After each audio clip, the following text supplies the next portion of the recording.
ಮತ್ತೆ ಏನ್ ಗೊತ್ತಾ, ಅಮ್ಮಗೆ ಹೇಳಿದೆ, ಅಮ್ಮ ಒಪ್ಕೊಂಡ್ರು. ಓಕೆ. ಮತ್ತೆ ಅಪ್ಪಗೆ ಸಾಯಂಕಾಲ ಹೇಳಿ ಒಪ್ಸ್ತಾರಂತೆ. ಹಂಗಂದ್ರ ಒಪ್ಸಿ ಹೇಳ್ತೀನಿ ಅಂತ ಹೇಳಿದಾರೆ. ನಿಜ? ನಿಜ. ನಾನ್ ಯಾವತ್ತಾದ್ರೂ ಸುಳ್ಳು ಹೇಳಿದ್ದೀನಾ? ಯಾರಿಗೊತ್ತು. ಅಪ್ಪ. ನೋಡು, ಎಲ್ಲರಿಗೂ ಅದೃಷ್ಟ ಇರಲ್ಲ. ನಮ್ಮ ಅದೃಷ್ಟ ನಮಗ್ ಸಿಕ್ತು. ಏನಾಗುತ್ತೋ ಗೊತ್ತಿಲ್ಲ, ದೇವ್ರೆ ಕಾಪಾಡಪ್ಪ. ಮತ್ತೆ ಏನ್ ಮಾಡ್ತಿದ್ಯಾ? ನಾನ್ ಡ್ಯೂಟಿಲಿ ಇದೀನಿ. ಡ್ಯೂಟಿಲಿ ಇದ್ರೆ ಇಷ್ಟೊಂದು ಖುಷಿಯಾಗಿದ್ಯಾ?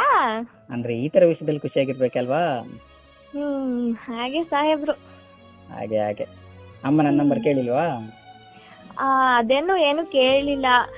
ಇದು ಸಾಯಂಕಾಲ ಅಪ್ಪಗೆ ಹೇಳ್ಬಿಟ್ಟು ಆಮೇಲೆ ಮುಂದೆ ವಿಷಯ ಮಾತಾಡ್ತೀನಿ, ಅಲ್ಲಿವರೆಗೂ ಸ್ವಲ್ಪ ಸೈಲೆಂಟ್ ಆಗಿರು ಅಂತ ಹೇಳಿದ್ದಾರೆ. ಅದಕ್ಕೆ ನೀನು ವೈಲೆಂಟ್ ಆಗಿ ನನ್ನ ಜೊತೆ ಮಾತಾಡ್ತಿದ್ಯಾ?